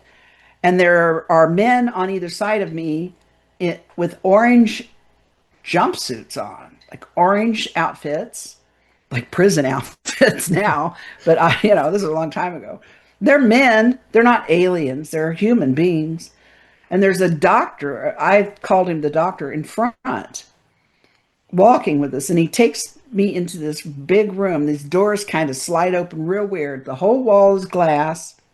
And once we're in this room, I realize that this big giant room is actually a bunch of rooms, and they're just separated by glass walls because I see other beds and other things. And they're doing all kinds of stuff to me. They're cutting my hair, they're cutting my fingernails, they're swabbing my cheeks, they're taking blood, they're scraping my skin. And this doctor comes up to me and he says, "You've got a bug in your ear, little missy," or something sassy like that. He goes, "I'm gonna make you feel a lot better." And he sticks this thing in my ear, it's my right ear, and he pulls this thing out, and it looks like a BB, and then it has legs, but then the legs go away. And he says, "You're going to feel a lot better now." And then he looks at me and he laughs and he goes, "I don't know why I'm even bothering to tell you this. You're not going to remember any of it anyway." And I looked up at him and I said, "I'm going to remember everything." And then bam, the next thing I remember, I'm waking up in this guy's living room, right? The doctor, and let me tell you, the doctor, I can describe him. He was probably in his late 50s, early 60s. He had a real deep, thick, like Texas drawl, right? Deep voice, kind of a southern drawl. He had white hair. His face was ruddy, like reddish, and his nose was kind of bulbish a little bit. You know what I mean? Mm-hmm. And I will never forget that face as long as I live. Because when I looked at him and said, "I am never going to forget this," he kind of laughed, and bam, I was done. Then, like I said, I woke up, and when I remember looking up over the back of the couch, I'm like, "Why am I on the couch?" And I see these little red lights. Well, the dude I was with was besides working in the factory, he was like a volunteer fireman. So he had a police scanner or whatever. And I thought that's what I probably saw. And then all of a sudden, he's up, he's getting coffee. He's like, "Here, get your stuff. We're going home." And I'm like, "What is happening?" And he said, "I'm taking you home." And he acted real weird and cold and almost like scared or something. No. But it was just Mm-hmm. really, he just acted really strange. And I remember getting in the car and I was feeling nauseous and I had a headache and felt like I hadn't slept all night. And I'm like, I didn't understand what kind of crazy dream I just had. And so we get back up to mom and dad's house. I swear to God, if he could have just slowed down and kicked me out the door without stopping, he would have. That's how quick it was. He pulled in, I got out. That was it. Never saw him again. You know, then my girlfriend asked me about it, and I she told me he transferred from that plant. He left and didn't work there anymore. And then I guess months later, he came back for something. He came back in the planet and he sought her out. And he said, or she said, that he asked about me. She said he wanted to know how you were doing, if you're okay. And he seemed like he was genuinely, cared about, how you were doing. And I said, what'd you tell him? And she said, I told him you were pissed. Because I was. So, but yeah, that was just a whole weird thing. And when I got home, I remember when I got home that day, I immediately fell asleep because I was exhausted. And I had some dreams, and I cannot for the life of me remember what they were now, but they had to do with weird stuff. And the more awake I was, the more I remembered of it. You know what I mean? It wasn't like a regular dream. I have these lucid dreams every now and then and they always happen the last 15 minutes of my sleep cycle, I think, right before I wake up. And the more awake I am, the more I remember of them. Whereas a regular dream, after 20 minutes, I can't even remember I dreamed, So I don't know what that was. I don't know who he was. I don't know what his connection. I don't know if he was part of it or if he was inadvertently sucked into it and it scared him. I'm not sure. I don't know how that all happened. That sounds very much like a military thing, like an intelligence thing where they were removing some kind of implant from you and taking samples. Probably drugged you. Yeah, I felt like hell on wheels. I was miserable it took me a couple of days to get over it, actually. Jeez. But and then when I gave a talk in Dallas one time, and I was telling, it may have been talking about part of this experience that I just talked to you about and something else, but they were a question and answer session after that. And two guys, these two guys were sitting together, and one man stands up to ask a question. Okay, these guys are wearing dark suits and ties and sunglasses in the theater. And the man was very weird. And he says to me, where did you get this information? And I said, well, I was there, that's how I know this. I was there. And the other guy stood up and they both walked out, and it just creeped me out so bad. And then when I was going back to my hotel after I gave the talk, it suddenly dawned on me that I recognized those two guys from somewhere, but I couldn't realize where it was, but I felt like I was in danger. And I'm like hurried back to my hotel room and locked my door. And I think I called someone, but yeah. So I've had a couple strange encounters, and these were people. Honestly, the people scared me more than the aliens do. So. Dang. All right, so I'm kind of curious, what would your advice be to someone who is resonating with anything that you're saying, or potentially is, because there's a lot of people out there who aren't talking, right? But what would your advice be to someone who's sort of thinking to themselves or working through this on their own, or whatever? Is this could this be happening? That type of deal. What would you say to those folks who might be listening in? Well, when I first started, we didn't have the internet. We didn't have, social media. We didn't have the support group access that we have now. So I sometimes didn't have anybody to talk to about this other than family, or friends that were going through it, which I was fortunate, because a lot of people were just like little islands all unto themselves, out in the middle of nowhere with no one to talk to. My best advice is, first of all, don't be scared, because being afraid, fear is a great thing for surviving, but it also can paralyze you and prevent you from living, and you don't want that. Reach out and talk to people. There's plenty of groups out here now that are set up for experiencers, and you can reach out to them online. You can do it on Zoom. You can do it through social media accounts. And there are lots of support groups that have meetings monthly and weekly and, whatever. Budd set me up with a buddy when I first met him. And so find a buddy, find somebody to talk to that has is supportive of you. If you don't have that in family and friends around you, you can find them out here. We're everywhere, and reach out and talk to people and trust in your own gut, trust yourself and your instincts, because honestly, they're there for you and they will not fail you if you trust them. And the more I trust my instincts, the better they get. And just to know you're not alone. You're really not alone. I know you feel alone. I have been in the beginning and these things. I've been in the throes of it. Budd was in the emergency room of it, as I always used to say, you know. But you can live, you can have a normal life. You can. I'm living proof. And, people like me everywhere. I say for every person out there like me who's speaking out about their experiences, there's probably 50,000 more that probably have crazier experiences than have had, and they're not talking about it.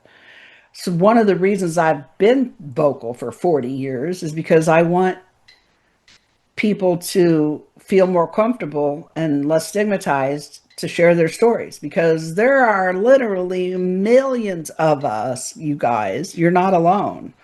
So please reach out. MUFON has their experiencer. Do they still not? Do they do that still with experiencers? Yeah, they do, and I'm one of the newer members of that as well. So, starting to have some conversations, as it were, with some folks as well myself. But yeah. MUFON, and then there's CRO in California, and there's the John Mack Institute is another excellent place to reach out for support. I'm involved in that as well. I attend support group meetings through the John Mack Institute, with the psychologists there.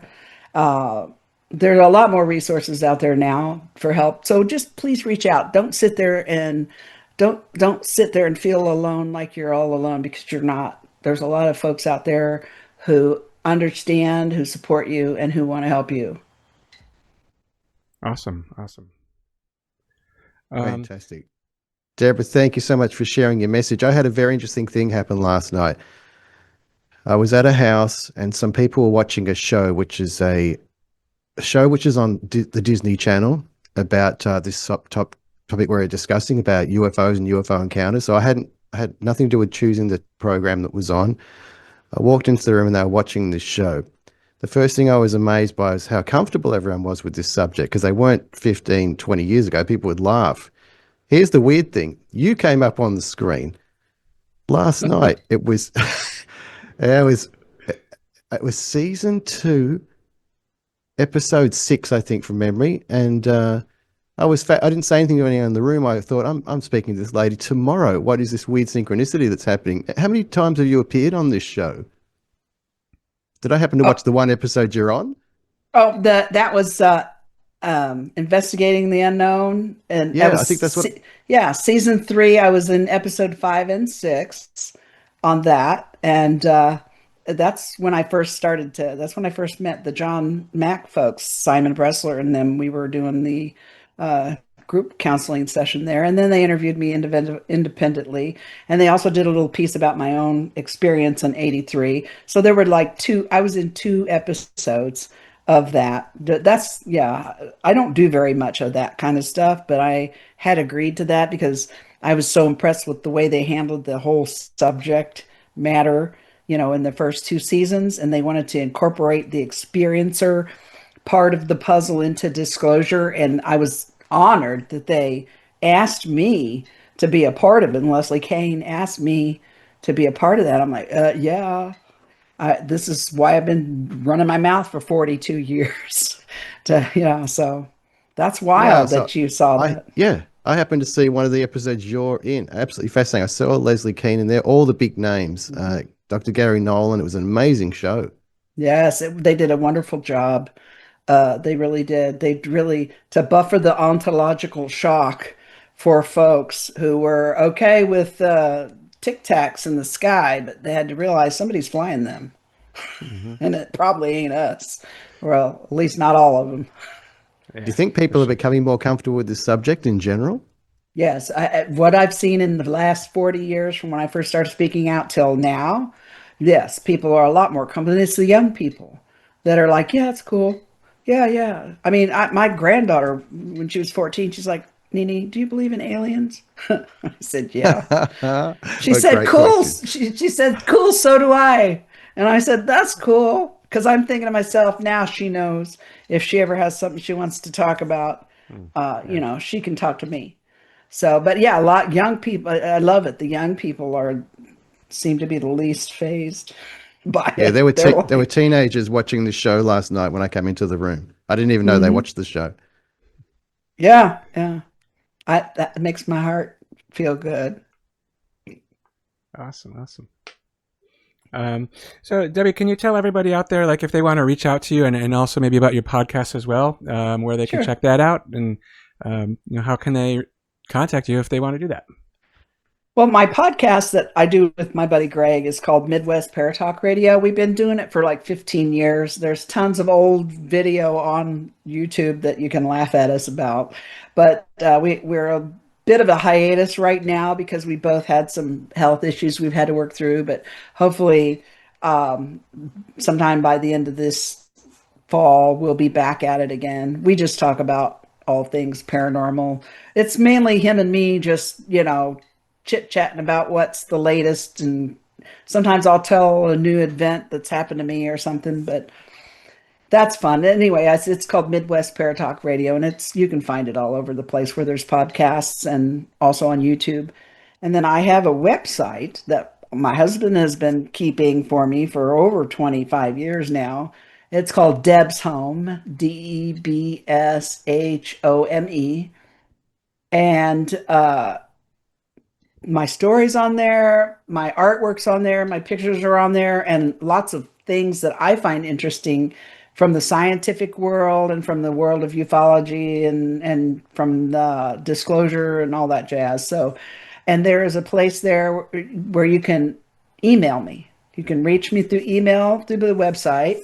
If you want to share your story with me, I try to respond to everybody who writes to me. I don't usually have any answers. I may be able to refer you to somebody if you're, in an area where I know someone, if for, hypnosis or something, if you want. But I'm just a listen. I'm just here to support you, and whatever you tell me stays there unless otherwise noted. And so you can email me through my website.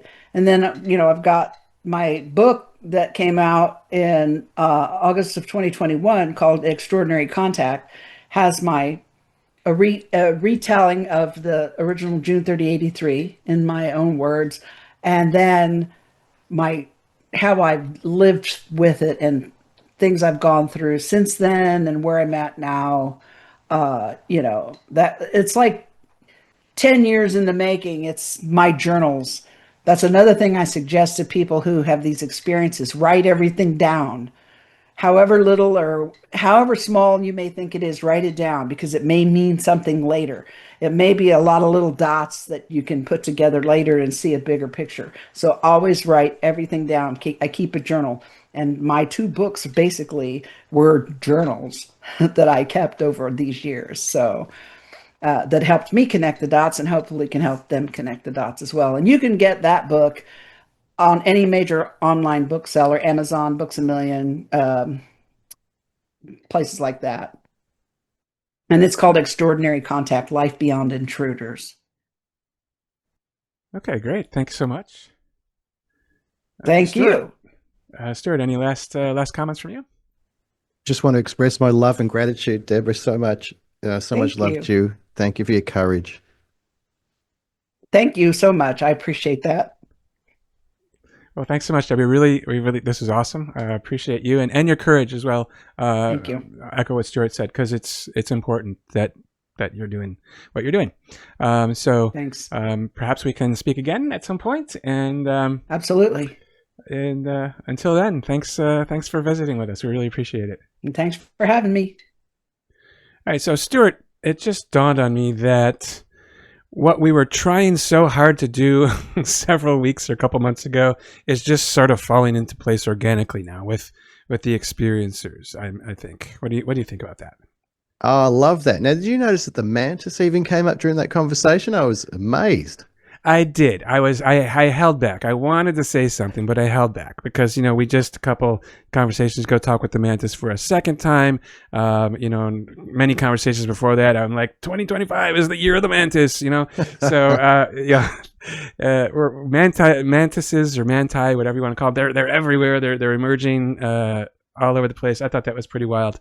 I got to stop holding my tongue though. I really, should start blurting stuff out because I think it's maybe, I don't know, not taken away from anything, but there could be more to it if I were to just not be so damn quiet all the time, I think.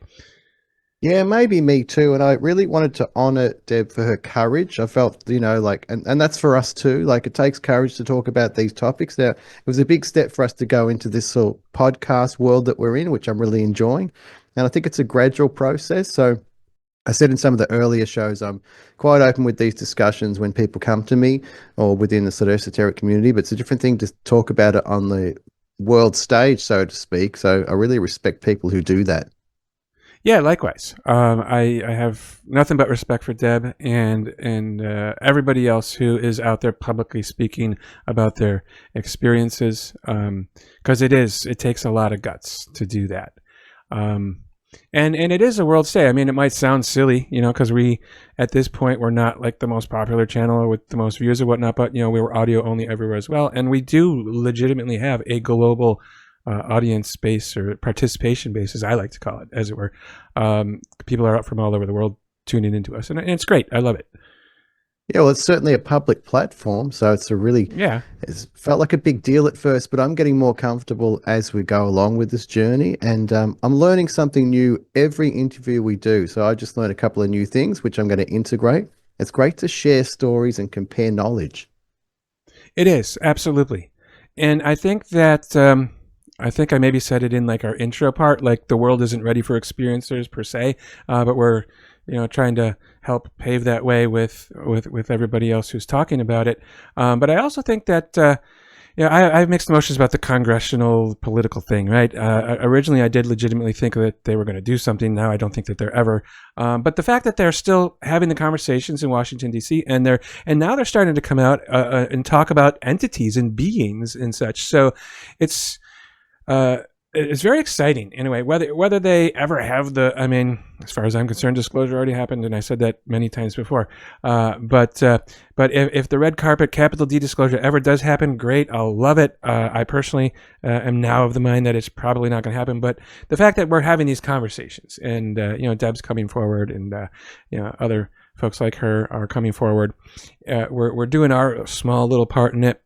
And it wasn't too long ago, actually, that somebody had had a private conversation with me. I don't know if they're tuning in to the channel per se or not, but they did say, like, I opened them up to it, and now, some of their own family, as it were, are starting to have interesting things happen, and they're talking about it openly as a family. So, like, there's that whole proverbial thing, like, if only one person is impacted. So we've potentially, I'm just going to say officially, we've accomplished the goal on a one person level. Let's keep going, right? Well, it's a whole tapestry, a multi-layered level of disclosure. Everybody's playing their part. So those governmental disclosures are still playing a role here. Now, I told you at the start, in the introduction of this podcast, that I walked into a room and some young people were watching a show just calmly and very interested in the topic. And one of my first thoughts was, wow, this is so normal now, so acceptable. And I can tell we've made strides here. And I don't mean just with our show, just in general, with everybody's contribution. Yeah, I couldn't agree more.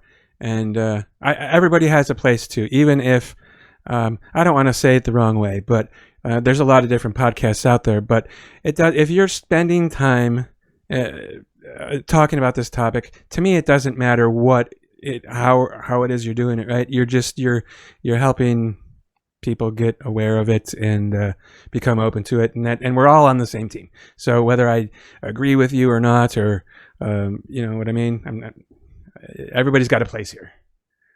Yeah, just the act of being able to enter a safe environment where people can talk about these topics, which I hope we create. I feel like we do. I certainly feel, comfortable here in our conversations, is a beautiful thing. So the more that happens, the better.